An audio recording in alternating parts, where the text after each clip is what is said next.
15 नवंबर 1977 को times of India में छपे interview Rajmata narrates tales of vendetta में गायत्री देवी ने कहा था, पहली रात मैं सो नहीं पाई। मेरी कोठरी के बाहर एक नाला था जिसमें कैदी मल त्याग करते थे। कमरे में कोई पंखा नहीं था और मच्छरों को शायद हमारे खून से ज्यादा ही प्यार हो गया था।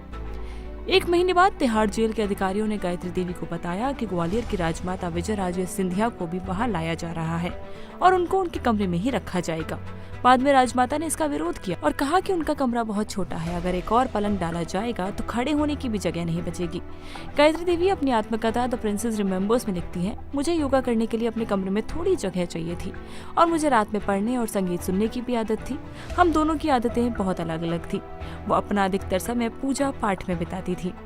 बहरहाल जेल सुपरिटेंडेंट ने मेरा अनुरोध स्वीकार कर लिया और राजमाता के लिए दूसरे कमरे की व्यवस्था की गई। बहरहाल गर्मी की वजह से वो कभी मेरे कमरे में आ जाया करती थी। सिंधिया भी अपनी आत्मकथा प्रिंसेस में लिखती हैं, तिहाड़ में कैदी नंबर 2265 थी। जब मैं तिहाड़ पहुंची तो वहां जयपुर की महारानी गायत्री देवी ने मेरा स्वागत किया। हम दोनों ने सिर झुकाकर और हाथ जोड़कर एक दूसरे का अभिवादन किया।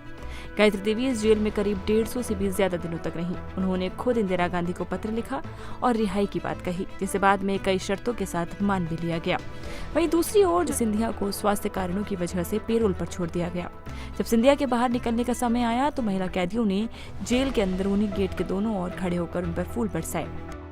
जब विजयराजे सिंधिया जेल के बाहर निकली थी तो उनकी तीनों बेटियां उनका इंतजार कर रही थी। वो मुस्कुरा रही थी, लेकिन साथ ही उनकी आंखों में आंसू भी थे। वहीं दूसरी ओर जब गायत्री देवी अपने शहर लौटी, यानी कि जयपुर लौटी, तो उनके स्वागत में भी उस वक्त 600 लोग खड़े थे, क्योंकि ज्यादा भीड़ इकट्ठी नहीं हो सकती थी।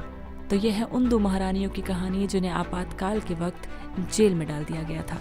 आपको ये कहानी कैसी लगी हमें कमेंट सेक्शन में जरूर बताएं और ऐसी तमाम अपडेट्स, खबरों, जानकारियों के लिए जुड़े रहें इंडिया टीवी के साथ।